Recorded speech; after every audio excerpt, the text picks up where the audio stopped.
So I hope you guys are having a fantastic day. This is a film that's been sitting in my movie pile for a little while, and we just checked it out not long ago, and that's Stagecoach with John Wayne. And this is also directed by John Ford, and John Ford and John Wayne are like a great pairing, and I've really learned to appreciate John Ford. I think John Ford is a terrific director. And I have another film. I think it's called I know it's got John Wayne in it, and it's not a Western, but I forget the name of it, but I know I have it, and I'll probably review it. I don't know when. But Stagecoach came out all the way back in 1939. That was 2 years before I was born. Now, if you've seen Stagecoach, you already know the iconic sort of introduction for John Wayne with the camera pushing in.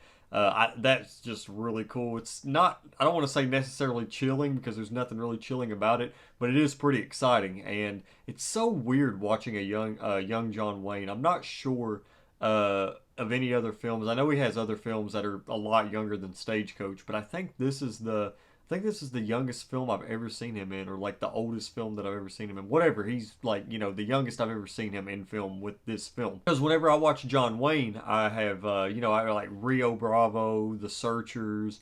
There's that one that I forget, but I'm gonna watch it soon. And he's also in How the West Was Won. That's another one that I'm excited about that I have too. I have the what's the thing called where the screen is curved? It's the Cineflex or something. I don't know. That was kind of a big selling point for me whenever I got the Blu-ray because it came with both versions. Stagecoach. Now this one is actually interesting because it is centered around the stagecoach, and they're going. I actually had the wrong idea about this film when I heard people talk about it because I thought the whole thing was set in a stagecoach, but it's not.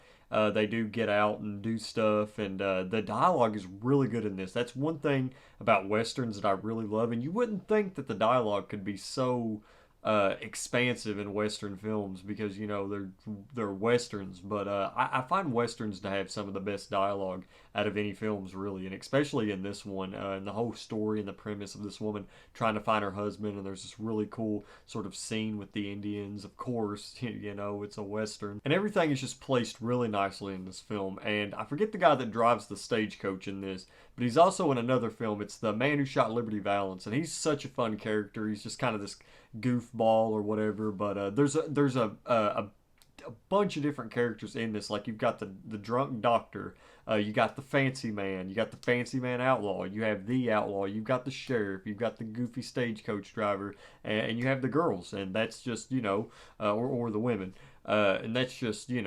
it makes for an entertaining film. It kind of reminds me of a lot, not necessarily the premise because they're in the same genre, but they're two different films. But it reminds me a lot of The Hateful Eight, where you have these different characters. They're kind of doing their different things. They're all really kind of hateful towards each other in a way.